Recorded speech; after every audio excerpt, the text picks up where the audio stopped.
Alright, good morning po mga friends! It's again Saturday. Today is November 9. 9 ba? Anyway, so again po mga friends, ingat po tayo, may paparating na malakas na bagyo. Make all the necessary preparation. Tingnan po natin yung mga baka lumipad na yero. Ako po, tinignan ko yung paligid ko kanina at kahapon. Ako yung merong nilagyan ng mga bato kasi meron akong hindi natapos na ano doon sa gilid ng bahay. So, I hope yung pong hangin hindi malakas na malakas talaga as being announced po sa ating lahat. So I hope we pray po na mag-safe tayong lahat at sa mga dumanas po dyan sa Cebu, sa part po ng mga friends natin dyan, si Brother Joel Peloni, si Brother Jeren Garcia, yung mga friends natin dyan, I hope na hindi po kayo tinamaan ng gusto dyan sa nakalipas sa bagyo. So mga friends, ang topic po natin, maigsi lang ito. Ang topic natin is kamukha po na aking pinosis about the second coming. Alam niyo ba na ayun nga, binabati ko yung at saka yung mga friends sa Palawan, I hope they're doing well. Sana po wag masyadong mataas ang damage sa Palawan. Maging safe po kayo lahat dyan sa Palawan, sa mga friends natin dyan. Nakita ko po yung mga na-damage talaga, napakahirap po ng dinadanas nila. Anyway. Okay. So mga friends, ang topic po natin is about the second coming. Dali lang po, ako inom ng aking gamot. Alam nyo, at my age, 60, 64, 65,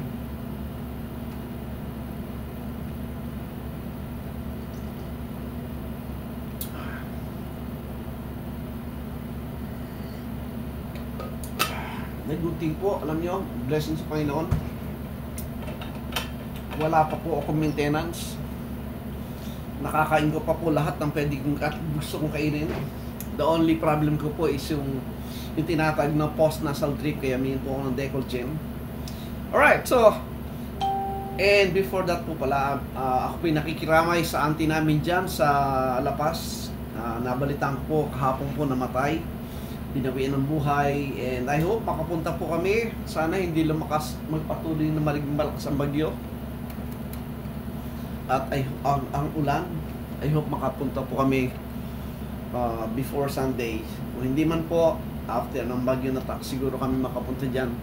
So mga friends, good morning kay Ma'am Pining Castañeda. Thank you for watching. Now, ang topic po natin is about the second coming. Yan, napakahalaga po nito mga kaibigan, sapagkat ako po dati rin po akong naniniwala at tagapagturo po ng mga majority belief ng second coming, yung mga still waiting for the visible physical coming of the Lord. Yan po ay talagang inilunok at tinanggap na marami simply because wala naman talaga ibang naririnig. Walang ibang view, lalo na po nung before the advent po na talaga ng internet, before na nagka-access po maraming tao sa YouTube and everything. Very limited po talaga yung yung information na dumadating sa mga tao, especially po sa mga third world countries, sa mga bansa na mahirap ma-access po talaga ang information about history, about different kinds of teaching, about the works po ng mga early Christians and everything. Napakahirap po talaga. That is why ang prevailing belief ng marami until today, kahit nandiyan na internet and technology, ay nako-confine pero sa interpretation ng mga groups, ng mga religious group, kung ano ang tinuturo ng leader, doon lang sila nakafocus. Kung ano ang tinuturo ng religion, doon sila yun lang ang kanilang nilulunok, tinatanggap at pinapaniwalaan. But nowadays mga friends, ay hindi na dapat ganyan. Huwag tayong magre-rely sa teaching ng isang tao. Kaya unti-unti po dapat lumalabas ka sa religious mindset And ang mga believers dapat magkaroon ng personal desire to study on their own. Kasi meron naman tayong Bible and the good thing, meron tayong internet. Andiyan lahat po ng halos mga teaching nakalatag na lahat dyan. All you need to do is first you have to read and i-master nyo muna yung Bible nyo. Huwag muna yung mga libro. Ang problem kasi ng marami, sa libro lang nakafocus, yung librong ginagawa ng mga tao, where in fact hindi pa nila nabasa yung buong Bible. That's the real problem. Sa akin po kasi blessing sa akin na I was brought out in a thinking na dapat basahin ko yung Bible, and I've read the Bible for several times, ulit-ulit po yan, kaya I can say na familiar po ako sa laman mismo ng Biblia. So, every teaching na aking nakikita ngayon through the internet, nag-create sa'yo ng critical thinking in the sense na meron ka ng embedded knowledge po ng Bible. So everything that you can read, you can watch, and you can take a glance ay na-appreciate mo, at palagi merong nag-neutralize na scripture sa isip mo. So meron kang critical thinking now. Just like this topic po ng second coming. Of course, siguro 99% ng mga professing Christians, they are still waiting for the second coming, kaya yung kanila hinihintay is yung visible physical coming mula sa langit ng Diyos, sapagkat yun ang nakagisnan at naituro. At aminin nyo, hindi nyo naman talaga pinag-aralan yan. Tinanggap nyo as it is ngayon na parang Bible truth yan, pero ang totoo, narinig nyo lang yan. Okay? Tinuro lang ng leader yan. But on my part, mga friends, hindi ako ganun. Aside from listening, of course, I'm listening to other people who are teaching. Pero, whenever it crosses po yung authority ng kasulatan, teka muna. Hindi yan ang sinasabi ng Bible. Yan. So, maaari pong i-analyze natin yung mga teachers. Kamukha ko, yung taga-pilat na sinasabi ko, it's better meron kayong hawak na Biblia at i-confirm nyo kung yun nga ay totoo, yun ba'y talagang nasa loob ng Biblia.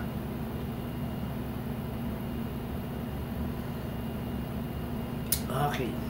Aside po pala sa post-nasal drip, nagde-develop sa akin yung acid. Pero thank you so much. Saka panonood ko rin po kay Doc Willie, malaking tulong yun. Sabi niya, uminom ka ng tubig na mainit, unti-unti lang. And I find it po talaga, mga friends, very effective. Hindi mo na kailangan ng mga gamot na pampaalis ng sakit ng acid sa tiyan, sa sikmura. Mainit na tubig lang, unti-unti ka nagsisip lang for the whole day. Wala po yun, hindi mananatili sakit yan. By the way, so, now, eto po yun mga friends. Ang pinaka-basis po ng mga nagtuturo ng merong paparating, itong mga futurist friends natin, most of them are dispensationalists. Ang most of the teaching na kanilang pinangahawakan na batayan po is, in fact, ay yung isang verse sa Bible na because of the private interpretation noong mga naunang mga teachers, anong ginawa nila? At ginawa ko rin po dati, na ina-adapt mo lang yung thinking nung nag-i-interpret, yung nagtuturo. Pero as I was saying po, pag natutunan natin yung basahin po yung Bible at pakinggan, hindi naman natin sinasabing huwag makinig, pakinggan natin lahat, ay makikita nyo na mag-iisip kayo. Ito bang nagtuturo ng visible second coming, saan niya kinuha yung kanyang unawa? Yan. Saan niya kinuha yung ano ba yung kanyang mga pruweba or evidence to say na they are still waiting for the second coming? Nabasa na ba niya yung Biblia na yung Panginoon ay present na sa mga believers? Kayo, nabasa niyo na po ba yan? Kasi kung wala pa po yung Panginoon sa inyo, kung wala pa po yung Panginoon sa bawat tao ngayon, nararapat lang naman na maghintay tayo ng second coming. Yung mga friends natin na nagsasabing, alam mo, yung mga nanunuya, yung mga mockers, ika nga, nung narinig yung teaching natin na dumating na ang Panginoon, ang pamimiloso po, dumating na yung Panginoon, nasaan siya? Yung mga ganon. Yung mga salita po niyon is a words po ng mockery. You are in fact mocking, minamak mo yung salita ng Diyos. Kaya ang question ko, sa mga nagsasabing they're still waiting for the second coming, wala pa ba sa iyo ang Kristo? Hindi pa ba dumating sa iyo? Kasi, pag wala pa sa iyo ang Kristo, isa lang ibig sabihin, hindi ka paligtas. you're not yet saved. Good morning kay Brother Jeran Garcia Bandigan sa Cebu. I hope, Brad, you're doing well. I hope hindi kayo tinamaan ng masyadong damage sa baha as nadala ng bagyo dyan. Hindi mo ba? Kaya, aaralin natin ito. Very short lang po ito. Papakita ko lang po yung ibang mga scripture sa inyo. Now, number one, alam nyo ba na yung nagsasabing malapit lang dumating yung Panginoon ay nag-start po yan way back after 70 AD, way back the early centuries ng 5th century, ng 4th century, meron ng prediction at gumawa na ng date. Sabi niya, by the year 500 AD, at alam niyo kung sino ito, si Hippolytus, one of the so-called church fathers, kinalculate niya yung date and time. Ang sabi, merong dates ang sinabi na dadating daw yung Panginoon, okay, sa 500 AD. Gumawa siya ng calculation from the time ni Noah, etc. Ang dami nang gumagawa niyan until today, pero what's happening? Yung kanilang tinuturo na visible physical coming, hindi nangyayari. Kaya ang aking post nga is, ano ba, since 500 AD, meron na nag-predict ng second coming, 2025 na tayo ngayon. Wala pa rin. Still, they are still saying, malapit nang dumating yung Panginoon. Yung mga nagsasabing malapit nang dumating yung Panginoon, you see the hypocrisy. May nabasa nga ako Sabi niya, be ready, rapture is coming anytime. Tapos kamukat-mukat mo, nag-post ng seminar for church growth. Conflicting po yung mga statement na it seems they don't believe what they're saying. Right? Now, so ipapakita ko mga friends why they are wrong. Very wrong po yung ating nakagisnan sa traditional understanding po ng second coming. Number one, ito po yung nagmula sa wrong understanding na Acts 1 chapter 9, Acts 1 chapter 9 verse 11. If you have the Bible po, tinan niyo maigi mga friends, sapagkat ang dami pong epekto niyan, yung waiting for the second coming among the several churches or the majority of the churches. Ang laking epekto po niyan mga friends. This was used po para yung mga tao takutin. This was used po para makontrol. Alam nyo, ang religious organization po, ang main business po niyan is to control people. And you can only control people pag sila'y takot. Kamukha na ating sinasabi sa mga studies natin na in the past, during the time po ng illiteracy ng majority of the people, those early days na ang mga tao po talaga wala access to education at information, ang meron lang po yung mga nasa royal class, yung mga religious groups. That's why yung ordinary people like us during those days were then illiterate, no read no write. Yung iba naman umabot naman sa education na gano'n, pero ang nangyari yung education po kinonfine lang sa physical. With regards sa spiritual things of God, iniwan nila sa mga religious organization, mga religious leaders. Napansin nyo, ang daming mga educated people sa mga religion, may doktor, may mga judges, may mga abogado, nando sa mga those who are really reading and studying the Bible. Makita nyo, maraming educated people nando doon sa mga religion na talagang malayo sa katotohanan. Why? Sapagkat they were trained to think na ang bagay ng spirituality ay nandun sa kamay ng mga religious authorities. That's wrong. That's exactly the opposite during the time of Christ. Yung wrong belief, yung wrong teaching ay nandun sa religious crowd. Yung katotohanan kasama ng common people, which is the Lord Jesus Christ, nakalaban nila. Nothing's changed mga friends. The same kind of mindset pa rin meron tayo ngayon. Majority of the religious crowd sa mga churches, wala silang appetite, wala silang pakialam kung anong totoo, basta ang iniisip lang sinasabi ng leader yun ng totoo. Bakit? Kasi yung leader mabait, kasi nasanay kami dito, ito na aming nakaisnang, dito na kami pinanganak, dito na kami mamatay. Wrong po yun mga friends. Ang dapat, ang hinahanap mo, ano ba yung totoo? Yan. Ano ba pinapaniwalaan mo kung meron man? At yung pinapaniwalaan mo ba, Yun yung tinuturo mismo ng sinasabi ng Panginoon Kristo at ng mga apostol sa Biblia. Dapat yun po yung ating ina-analyze, yung ating inaral, so that hindi tayo nakatali sa isipan ng leader. Kuya, kaya ang mga tao po away-away sa religion. Why? Kasi pag galit yung leader sa isang tao, galit din sila lahat. Pagtanong bakit, hindi nila lang, basta galit lang yung leader, galit sila lahat.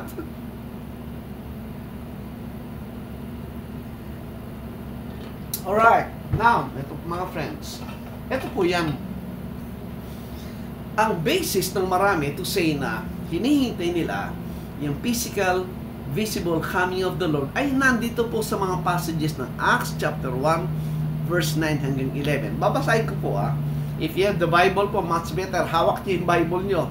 Acts chapter 1, verse 9 hanggang 11. Ang sabi ng verse 9 po, dali po, hanapin ko yung Tagalog na yung Tagalog yung Bible na may Tagalog. Meron po akong Bible na may Tagalog bilingual. Ayan. Ito po, ang sabi po sa Acts chapter 1, verse 9 hanggang 11. Okay? Acts 1, verse 9. Sa English po, babasahin ko muna. Kasi po yung English, King James po, yung Tagalog po, galing sa modern version, kaya kumisan may kakaiba. Kaya maganda binabasa kong pareho. Ang sabi ng Acts 1:9, And when he had spoken these things, while they beheld, he was taken up, and a cloud received him out of their sight. Sa Tagalog, at pagkasabi niya ng mga bagay na ito, nang siya'y tinitingnan nila, ay dinala siya sa itaas, at siya'y tinanggap ng isang alapa at kinubli sa kanilang paningin. Background po, ito po yung time na after 40 days, umakyat po yung Panginoon sa langit. At sa kanyang resurrected body, and mind you, yung resurrected body po ng Panginoon Jesucristo ay still flesh and bones ang sabi niya. Ibig sabihin, visible, nahawakan, kaya pinapahawakan nga kay Thomas, di ba? At kumain pa siya. Kumain pa siya. Ano ibig sabihin? Yung resurrected body po of the Lord Jesus Christ was then still part of the incarnation that God manifest in the flesh. Kaya sinabi niya kay Thomas, eto, hawakan mo ako. Meron akong flesh at meron akong bones, ang sabi niya. Ang espiritu wala. Yan ang difference. So, ibig sabihin, ang Diyos is a spirit, and when the proper time came, anong sabi ng 1 Timothy 3:16, nagmanifest sa flesh. Yun yung kapanganakan niya through Virgin Mary for God to manifest in the flesh. So, in the flesh. And with that, makita natin what's happening. Paling pumapasok itong Shopee. Nawawala po ako. What I'm going to do is this.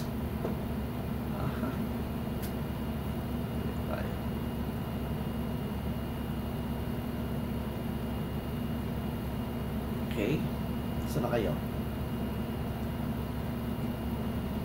Alright. Nawawala po tayo. May pumapasok kasing ad. So, nung nag-resurrect po yung Panginoon, yung kanyang bodily resurrection, mind you, still, nandoon pa rin po sa time ng incarnation wherein God manifests in the flesh. Tandaan po natin yan. Until the time na siya po ay umakyat sa heaven at natapos po yung kanyang manifestation in the flesh doon sa Acts 1:9 na sinabing Acts 1:9. Balikan natin. Sabi ng Acts 1:9,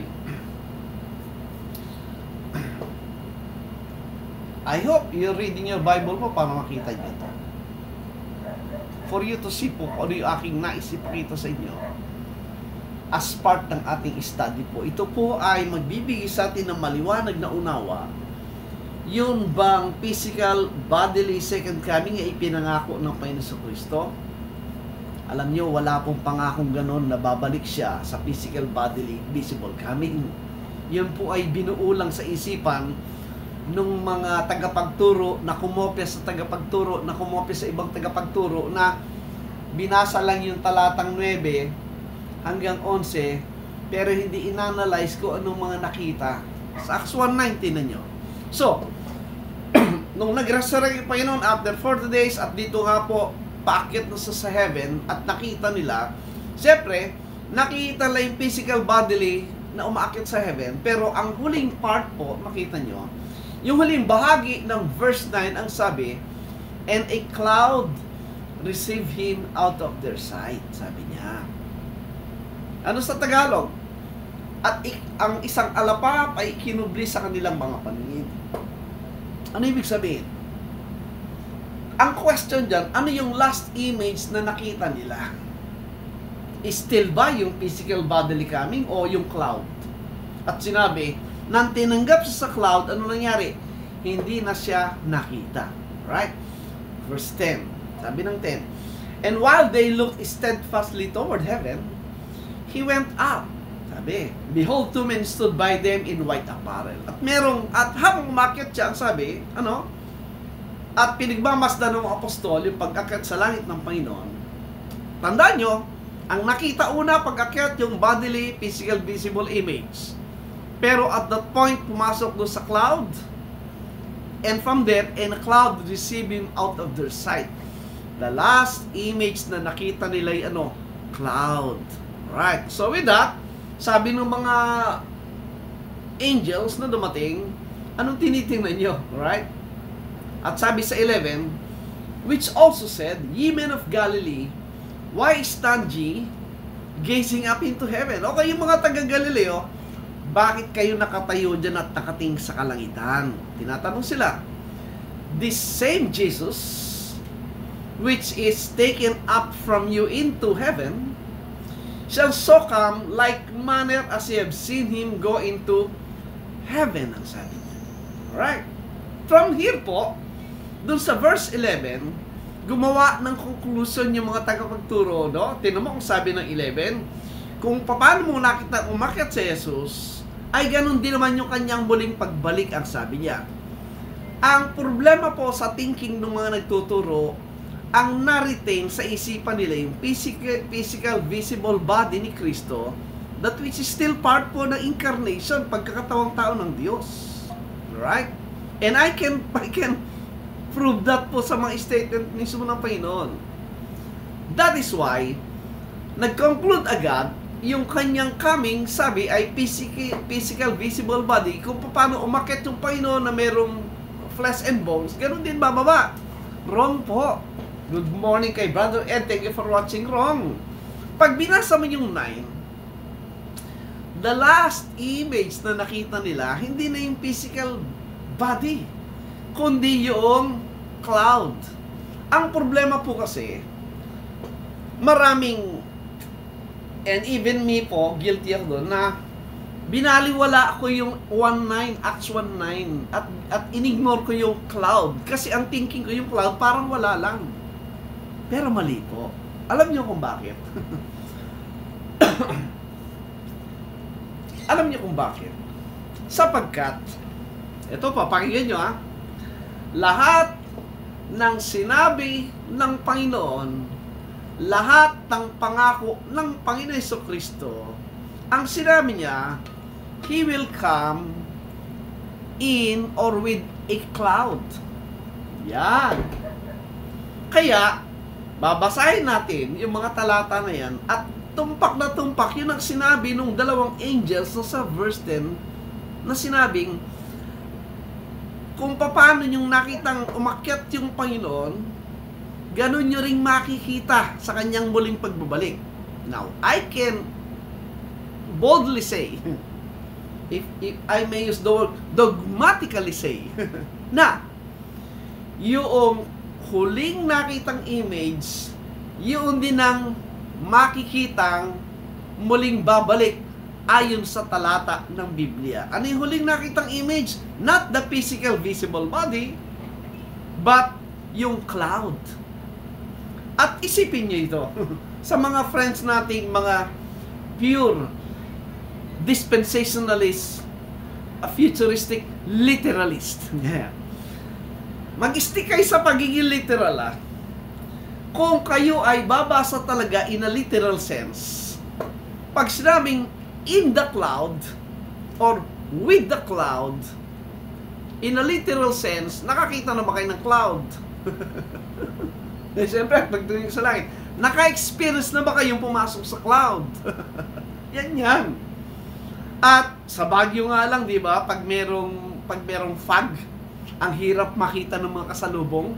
Halos di mo makitang tao pala, hindi mo makita yung object kasi napakalabo kasi puti yung cloud, di ba?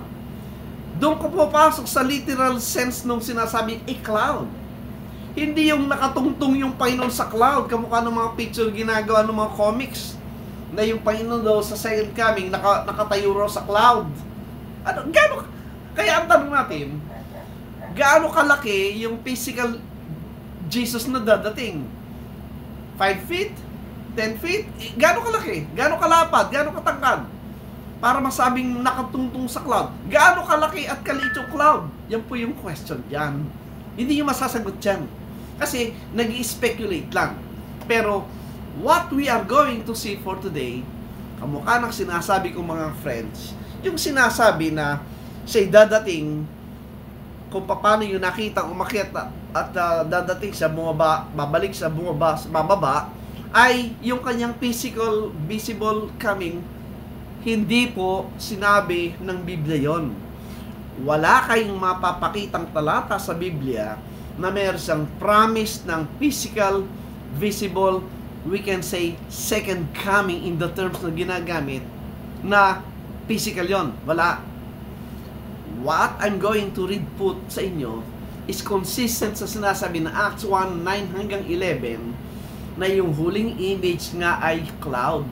Therefore, challenge ko, kung sinasabi nyo na ay physical, visible, bodily coming, lumabas kayo sa speculation, magpakita kayo ng verse. And I'm sure, lahat ng gagamitin yung verse ay i-refute yung sinasabi nyong statement galing sa inyong private interpretation. Now let's see, kung tutumpak yung aking sinasabi ay yung sinasabi ng Biblia. Tingnan nyo maigi mga friends. Una, sulat nyo po yung mga talata na ito, and I'm sure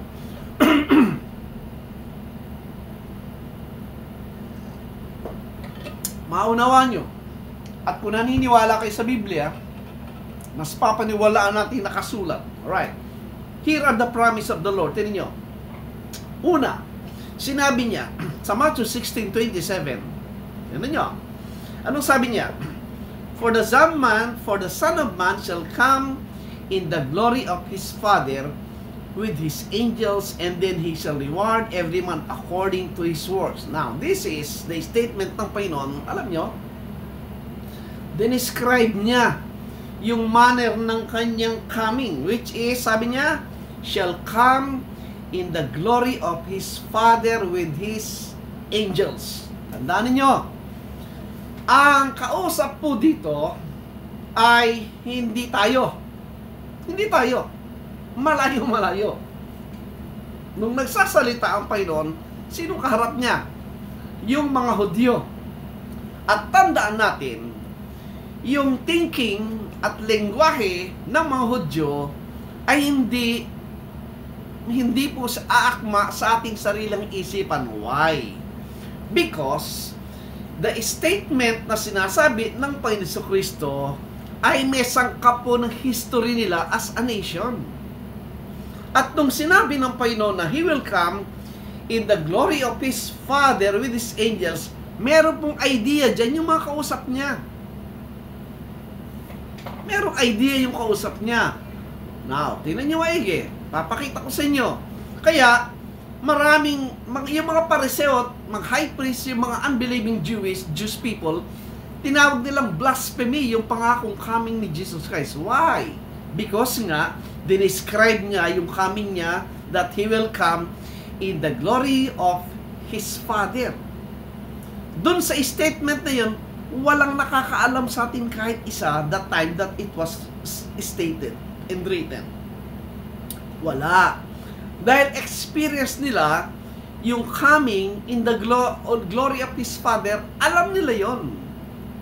In fact, almost regularly, meron silang regular manifestation or sight do sa public appearing ng Diyos sa kanila.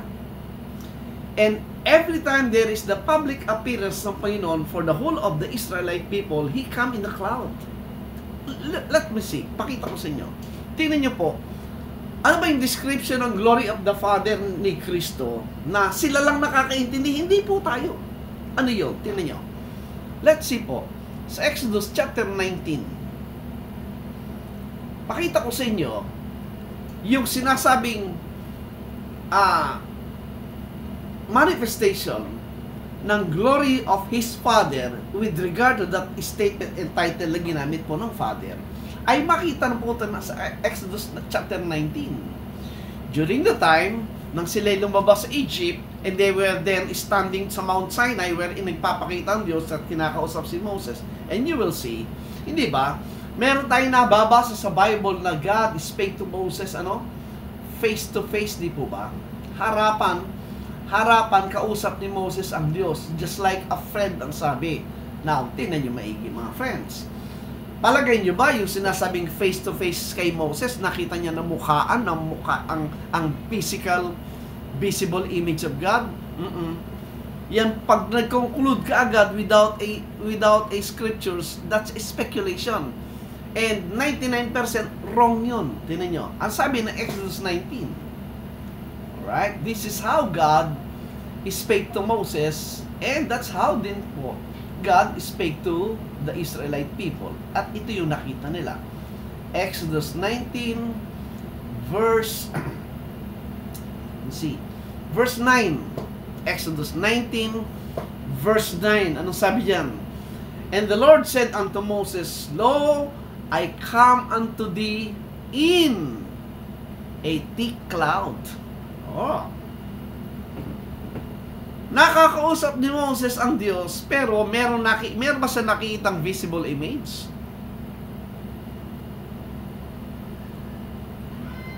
Ang sabi doon, sa Exodus 19 verse 9, tandaan niyo mga friends, the proper way to study and find the interpretation of the Word of God ay nakasulat pong instruction sa 1 Corinthians 2:13. And that is by comparing scriptures with the scriptures. At may warning po dun, di ba? Ang warning is stay away from the interpretation of man's wisdom. Kasi dyan po nagkakaloko-loko yung imagination ng tao, isinasaksak sa Biblia. Hindi naman tayong sumulat ng Biblia, nakikibasa lang tayo dyan. So therefore, sundan natin yung instruction how to interpret this. And that is by letting the Bible interpret itself. Kaya tinatawag po dyan yung interpretation ng exegesis. Anong exegesis? Out of the Bible, doon ka kumukuha ng interpretation. Hindi sinasabi eisegesis, mula sa iyong isipan, isinasaksak mo sa scriptures. Mali po yun, maling-mali. Dapat, kung ano yung sinasabi ng Biblia, yun ang lalabas na tuturuan ka. Hindi ko yung magtuturo sa Biblia, not into but out of the Bible. Doon makikita yung teaching. Ganun po dapat. Yung tawag po doon ay exegesis. In other terms, sinatag din po yung analogy of faith. Ina-analyze mo yung faith na nasa loob ng Biblia coming from the persons themselves na nasa loob ng Biblia. That is why everything must be defined, everything must be interpreted according to how it was said and how it was understood by the people and by the Lord dun mismo sa Bible. And from there, we're going to learn. Kaya po yan mga friends. So dito, Exodus 19:9, this is how the Lord Jesus Christ described yung He will come in the glory of His Father. At sa mukha na sinasabi ko, wala naman tayong alam doon. Pero yung kausap niya, meron sapagkat they experience it. This is their history. Naranasan nila at nakita nila ito. Ano nakita nila? Nang nakipag-usap ang Diyos kay Moses. How? Ang sabi ng 9, and the Lord said unto Moses, Lo, I come unto thee in a what? Thick cloud. Yung face-to-face ni Moses, thick cloud pala yung nakita niya. They were in the cloud. So, there is no way na meron makikitang visible image. Tandaan nyo, ang sabi kanina sa Acts 1:9, when the Lord Jesus Christ ascended to heaven, yung physical bodily image niya, nawala na yon kasi pumasok na sa cloud. Alright? Kaya, pinapakita yung cloud sa inyo, ito yon. Ito yung sinasabi ni Jesus Christ na He will come in the manner of the glory of His Father with His angels, and here is the cloud, the typical symbolism of the glory cloud, which is full of angels. Kaya ang sabi sa 10, sabi niya, go unto the people, sanctify them. Why? Verse 11, and be ready against the third day, for the third day the Lord will come down. Sabi niya, the Lord will come down in the sight of all the people upon Mount Sinai. Alright. So, pinasabi kay Moses, maghanda sila sapagkat sa ikatlong araw, bababa ang Panginoon sa paningin ng mga tao doon sa Mount Sinai. Right. Now, ito yung question. Ano ang nakita ng general population ng Israel at the time? Ito po. Baba tayo sa verse Acts 19, verse 16. Shortcut na lang natin. Medyo mahaba po kasi yan. Okay. Sabi ng 16. And it came to pass on the third day, in the morning, that there were thunders, lightnings, and a what? A thick cloud upon the mount, and the voice of the trumpet exceeding loud, so that all the people that was in the camp trembled. Yan po yun, mga friends. Pag binasa mo ng buo yan, yung coming ni Jesus Christ at yung coming ng Father, yun po yung parehong sinasabi niyang manner of coming in the glory of His Father. And it is coming, His coming is in the cloud. Yun po yung nakita ng mga Israelite. Good morning kay Uncle Lamang, thank you for watching. Magkita tayo sa burol ni ating Bek. Kung makapunta ka, sana hindi lumakas ang bagyo hanggang mamaya or bukas. So, ito po yung definition ng Bible. Hindi tayo mag-speculate. Sinabi lang na He will come in the image, the same thing He went up, the same thing He went down. Tapos nag-conclude ka na agad na yun ay physical. No, that's wrong. Kaya maraming deception dyan, maraming nadadayang mga tao, especially those people nang isipan nila ay control at hawak lang ng leader. Kaya maraming ganun ang thinking. Pag may narinig na sinabing dumating na yung Panginoon, namimiloso po na, di ba? That's very wrong. That's mockery of the Word of God. Now, so balik tayo. Now, to make the long story short, alright, anong sabi ng Panginoon? Anong sabi sa Bible? Ang sabi ng Acts 1:9, cloud ang huling image. Ang sabi ng verse 11, kung paano yung nakita umakyat, ganun din bababa, kung ano makikita. Alright. So, I am saying boldly, kahit sino pa siya, na mali ang teaching na merong dadating na physical bodily image, kaya hinihintay nila, maling-mali po yun, batay sa Acts 1:9-11, sapagkat hindi binasa ng maliwanag, inignore yung cloud. Now, tingnan nyo. Yung lahat ng promise ng Panginoon sa Kristo ng coming niya for those people po sa Bible in the first century, lahat po ay kinonfirm niya that He will come in the cloud. Tingnan nyo. Let's see. Dito po tayo sa Matthew 24:30. Matthew 24:30. I'm giving you the passage for those people na magsasabi, oh, we believe the Bible. The Bible is our final authority. Whatever the Bible said, that is what you're going to believe. Alright? I hope totoo yung sinasabi nyo. I hope hindi lang yung drama sa pulpit at preaching. No. Dapat, it comes from the heart, it comes from the mind, at papaniwalaan yung nababasa nyo. Alright? Tignan nyo, Matthew 24:30. Gagamitan natin ng konting critical thinking yan, mga friends. Huwag lang basta tanggap ng tanggap, eman lang na amen. Dapat nag-iisip. Anong sabi ng Matthew 24:30? And then shall appear the sign of the Son of Man in heaven. Alright? And then shall all the tribes of the earth mourn, and they shall see the Son of Man coming in. Mahalaga po yung in. Coming in the clouds of heaven with power and glory. O, isip-isip.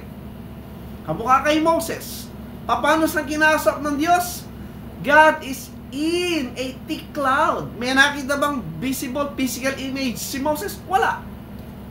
The same thing. Nang sinabi ng Panginoon na He will come in the clouds of heaven, meron bang physical, visible image makikita yung mga makakakita? No, wala po. At sinabi niya, sa first statement, sa first paragraph, and then shall appear the what? The sign of the Son of Man in heaven. Bakit sign? Hindi, ang sign po, sign are just symbols. Sign are just figures. Signs are just picture of something. Pag down mo sa traffic light, may sign, di ba? Pag nakalagay yung red, meron mang wordings doon. Ibig sabihin nyo, sign ano? Hihinto ka. Pag nag-blue o green, go ka. Yun ang signs. The same thing po yung sign. Bakit sign? Sign in the sense na yung sinabi sa Acts 1:9 that His coming will be coming in the cloud. At nung sinabi rito that His coming in the cloud, it's a sign that indeed it's the Son of Man, the Lord Jesus Christ Himself. Another one, Matthew 26:64. Tignan nyo. Jesus said unto him, Thou hast said. Ito po'y sinabi niya sa mga high priest. Anong sabi? Jesus said unto him, Thou hast said, nevertheless, I say unto you, hereafter, from this day, ang sabi ni Christ, shall ye, tandaan nyo po, pag nagbabasa ng Biblia, ino-observe po yung mga pronouns. Sining kausap? First person ba yan? Second person pronoun ba yan? Or third person pronoun? Dito po makita nyo, ang nagsasalita dito, the Lord Jesus Christ. Yung you at yung ye, sino kasama ba kayo doon? Wala kayo doon. It's a second person plural pronoun ang kausap nasa harap. Sana ko sinabi niyang dapat sinabi niyang they or them. Tanggap natin yun, yung third person plural pronoun na pwedeng kasama tayo. Pero hindi po, mga friends. That's the way to observe and read po yung passages na yan. So, ang sabi niya, Nevertheless, I say unto you, hereafter shall ye see the Son of Man sitting on the right hand of power and coming in the clouds of heaven. Yun na naman. Sabi niya, makikita ninyo, dadating yung anak ng tao nakaupo sa right hand of power. Again, pag sinabing right hand of power, hindi po yan literal geographical location ng kanan. Yan po na naman ang problema ng mga private speculators. Sila yung nag-interpret. No, that's not the way to interpret yung passages ng Bible. Let the Bible interpret itself. That speaks of kanyang ang kanyang glorious and powerful standing and position sa glorified position, yung right hand na sinasabi na yan. And He will come in what? And coming, yun naman, in the clouds of heaven. Isip-isip na naman, kung gagamitin mo yung sarili mong understanding without consulting scriptures, ano ibig sabihin niya? Magliliteral ka, may makikita ka bang physical image if He is in the cloud? Hindi po papasa yung kahit sa logic, mga friends. Again, Matthew 13:26. And then shall they see the Son of Man coming in the clouds with great power and glory. Lahat po, very clear yung coming in the clouds. Matthew 14:62 and 63. Sabi dito, and Jesus said, I am, and ye shall see the Son of Man sitting on the right hand of power and coming in the clouds of heaven.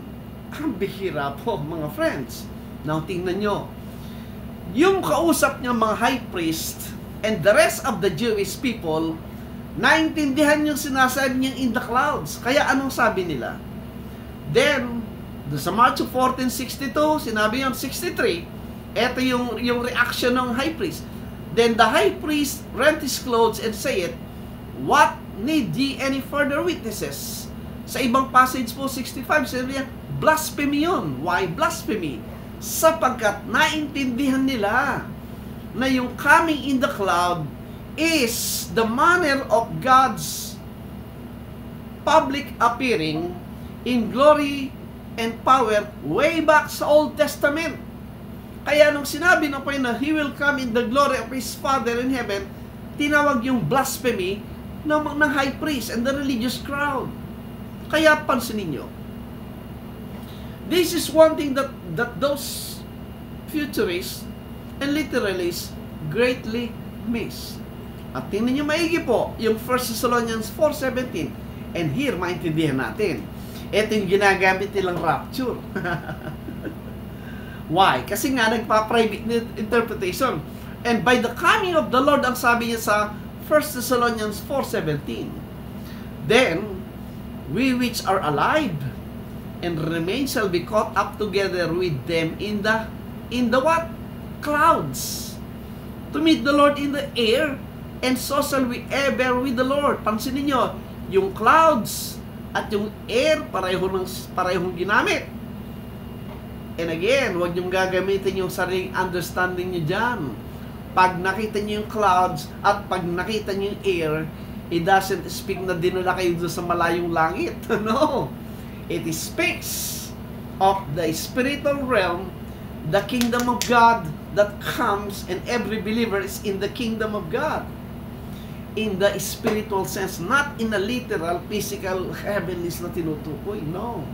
May ibang topic po tayo dyan, mga friends. That heaven came down, when the Lord came down in 70 AD on earth, that's why the kingdom of God, ang sabi niya, cometh not with observation, but the kingdom of God is within you, ang sabi ng Panginoon, because the Spirit of God, because Christ Himself is now dwelling in every believer. Kaya sinabi niya, ye are the temple of God. Mga friends, hindi ba kayo nagtataka? Ang daming sinasabing mga hula-hula na malapit ng magunaw ang mundo, at sa ginawa ko research, 500 AD, meron nagkakalculate na yun. Di ba? Niloloko na lang yung mga tao ng mga naloko rin ng mga preachers, ng mga nadaya rin ng mga maling turo ng pag pinapakita ng katuro na gagalit pa sa iyo, di ba? Ilan na yung mga nagsasabing malapit na yung rapture? Ilan nagsasabing malapit na yung second coming? Kailan pa yan? Malapit na. Yung mga nagsasabing malapit na, yung nakalibing na sila, patay na sila. Asan yung malapit nila? So mga friends, kasi nga po, hindi binabatay sa Biblia yung mga speculation na katuruan. Marami po tayong pinaniwalaan na wala sa Biblia.